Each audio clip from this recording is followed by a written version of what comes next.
Carlos Ulanowski está presentando Tato, un libro, voy a decir, hermosísimo. Lo devoré rápidamente. Es una biografía de Tato Bores, obviamente, pero explica por qué está firmado como por Tato Bores y Carlos Ulanowski. Mira, porque contiene un texto hasta este momento, hasta la salida del libro, inédito, que es una especie de memoria que Tato había empezado a escribir en 1994 en dos circunstancias, en una doble circunstancia. Por un lado, había salido de la televisión porque su último ciclo fue en el 93, llamado Good Show en Telefe, y él esperó durante todo ese verano ser llamado otra vez por Telefe para hacer un programa. Él quería hacer un programa de media hora, más corto, menos ampuloso que el Good Show, y también esperaba un llamado del 13, que era realmente el lugar a donde él quería volver.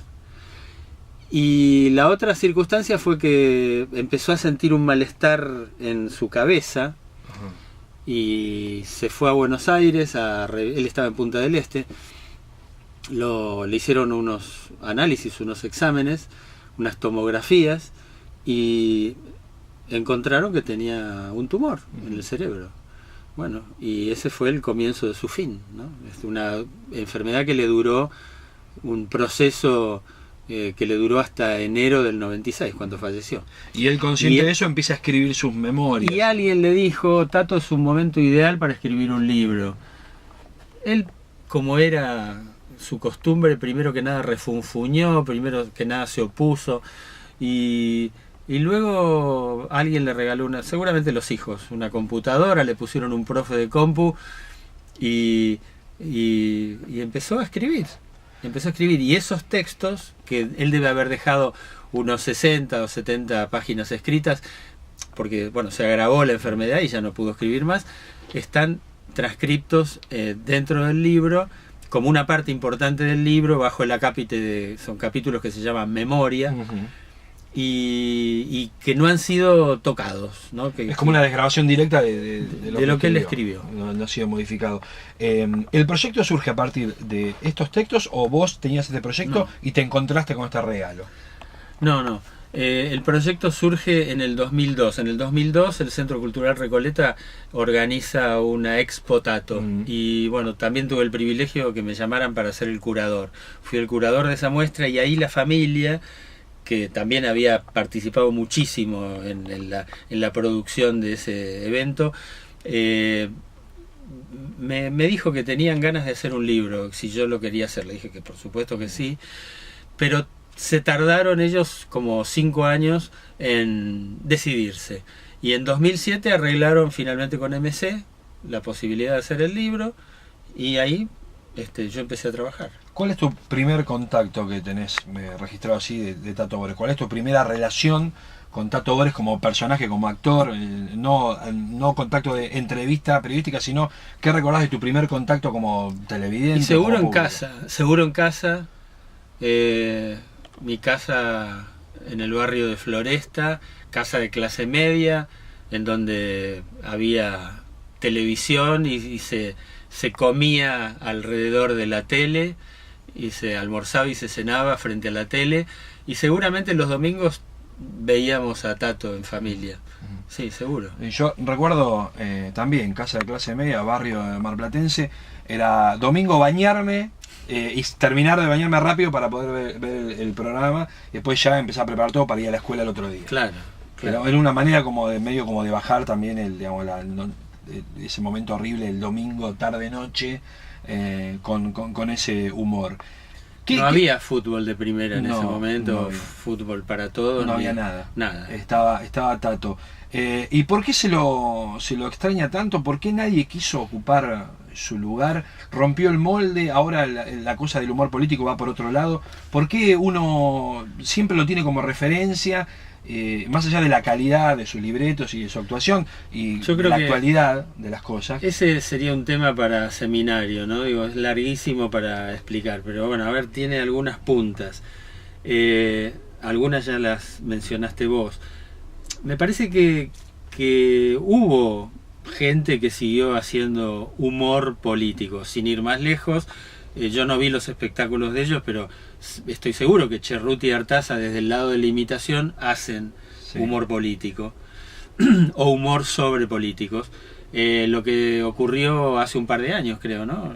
O más, en el programa de Tinelli, ese Gran Cuñado. Sí, una parodia de políticos. Y era había, humor, sí. Era humor que tenía que ver con los políticos, ¿no? Ahí incluso surgió otro subtema para ese seminario que se podría hacer, que es, ¿habrá sido cierto que buena parte del capital electoral de Francisco de Narváez lo consiguió gracias a la parodia que le hacían ahí en el programa? Bueno, ese sería un tema. Una mesa redonda buenísima. Sí. Habría que incluir, creo que caiga quien caiga, sobre todo la primera parte, que ya era como hacerle bromas, sobre todo en la primera fase. Sí. Le hacía bromas al político y medio como que... fue la clase, se reconstituyó la clase política y terminó haciendo bromas a los periodistas. Y ahí ahí se engancha con eso que te quería decir. Cuando en uno de los últimos años, Jorge Ginsburg también decía preocupadamente: ¿qué va a ser de nosotros los verdaderos humoristas si ahora todo el mundo hace humor o quiere hacer humor? Y digo, me parece que él aludía a que a partir de seguramente consejos de sus asesores, etcétera, etcétera, le decían a los políticos, bueno, tienen que aparecer desacartonados, tienen que aparecer sueltos, ¿no? Y hoy en día, digo, si un político tiene que bailar en cámara, baila. Si se tiene que poner un gorro amarillo, se lo pone, ¿no? Sin ningún tipo de problema. Bueno, eso. Me parece que también es un tema que hoy el humor está como diseminado en muchas áreas, ¿no? Que antes no existían.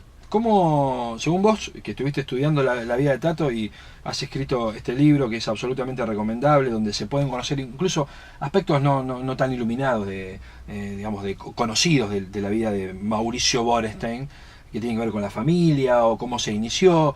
Para mí, yo no lo tenía tanto como un tipo que laburaba mucho en radio. Para mí fue también una revelación. Su primer éxito fue en la radio en el año 45, un programa que se llamaba... Él participaba de un programa que conducía Pepe Arias, otro gran monologuista político, que se llamaba La Escuelita Humorística Toddy.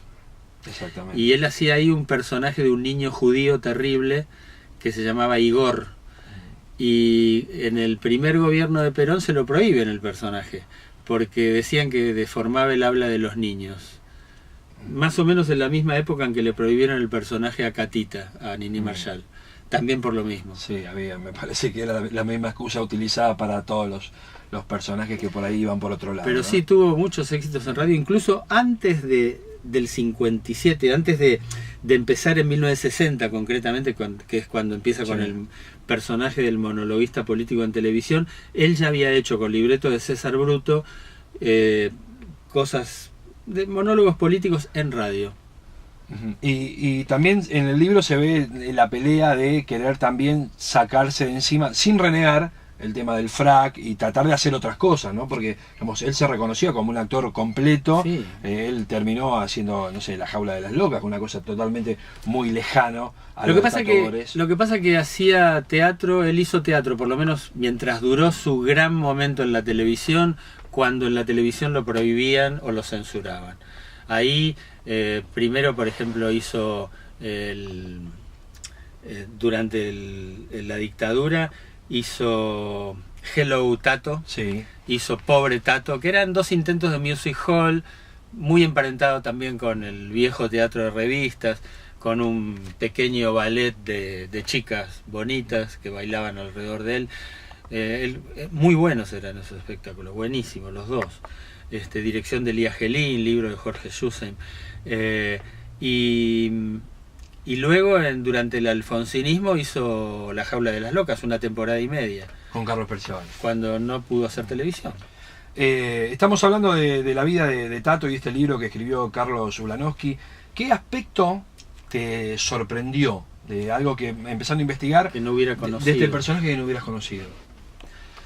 Bueno, varias cosas, ¿no? Primero, tuve la oportunidad de trabajar en el archivo privado de él. Y ahí que fabuloso, lo que él tenía era fabuloso. Me imagino el material. Porque lo guardaron todo, digo, tuvieron el buen tino, la familia tuvo el buen tino de guardarlo, no de tirarlo. Él incluso cuenta como un acto de locura que en un momento dado, cuando vivía en la calle Cavia, tuvo que no sé, imaginaba que no tenía lugar para guardar el archivo de libretos y los tiró. Y entonces él se arrepintió muchísimo de eso. Bueno, la familia tuvo el buen tino de guardar todo. Y encontré ahí, por ejemplo, libretas, de esas libretas negras con tapa de hule, sí, buenísimas, en donde él en el verano anotaba todo lo que le contaban, desde cuentos verdes que le contaban sus amigos, sí, hasta cosas que se le ocurrían. Y luego de eso, él los trasladaba, esos materiales, inevitablemente al libretista de turno, y el libretista de turno lo ponía en valor televisivo, digamos. Que no conocía en detalle ese episodio de la bomba que le pusieron en el palier de su casa y que no quisieron que explotara, digo, solo por eso no explotó. Claro, sí, fue una advertencia. Exactamente. Y no conocía para nada el episodio de su sobrina Patricia, que era una chica que militaba en una agrupación de izquierda y que lo fueron a buscar y la familia de Patricia vivía, del hermano de Tato, vivían en el mismo edificio, pero arriba. Sí. Y se equivocaron de departamento y fueron al departamento de Tato. Y ahí la patota se encontró con nada menos que con el famoso.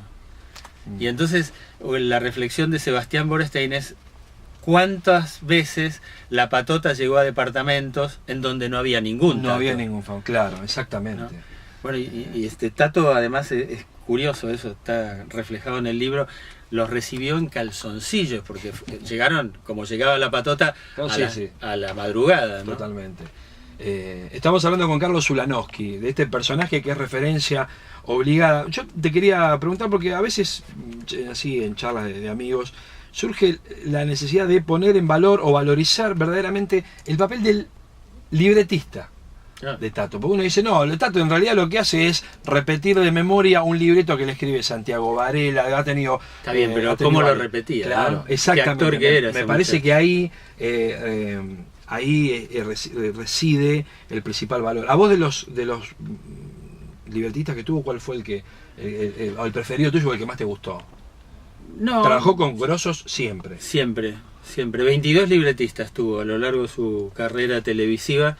Empezó con Landru, estuvo con Carlos Guarnes una cantidad de años, con César Bruto. Después estuvo con Jordán de la Cazuela, que era el seudónimo de Pedro B. Pernías, que era un español que había llegado a la Argentina. Y a Pedro B. Pernías lo reemplazó Aldo Camarota. Con Aldo Camarota tienen una anécdota que merecería ser incluida en el libro Guinness de los Récords, porque a partir de la llegada de la AAA, Aldo Camarota se asusta y se va de la Argentina, se va a vivir a Los Ángeles, y él no quiere dejarlo, en el 73 era esto, no quiere abandonarlo como libretista, y Aldo Camarota empieza a escribir los libretos desde Los Ángeles, en una época en que no había internet, no había nada, sí. Claro, y todas las semanas, los días lunes, Tato le armaba un paquete de diarios y revistas a Aldo Camarota y se los mandaba a Los Ángeles gracias a una gentileza de Aerolíneas Argentinas, que seguramente figuraría en los cartones. Se viajaban los libretos. Y volvía el libreto el jueves, o miércoles o jueves, y a partir de eso Tato se ponía a estudiar, como estudiaba él obsesivamente, palabra por palabra. Bueno, ese me parece que también es un caso rarísimo. Y digo, me parece que hay que poner atención en el último tramo de Tato, digamos, del 88 a la última temporada del 93, cuando empiezan a trabajar con él los hijos. Sí. Y creo que Sebastián y Alejandro tienen la virtud de ayornarlo, ¿no?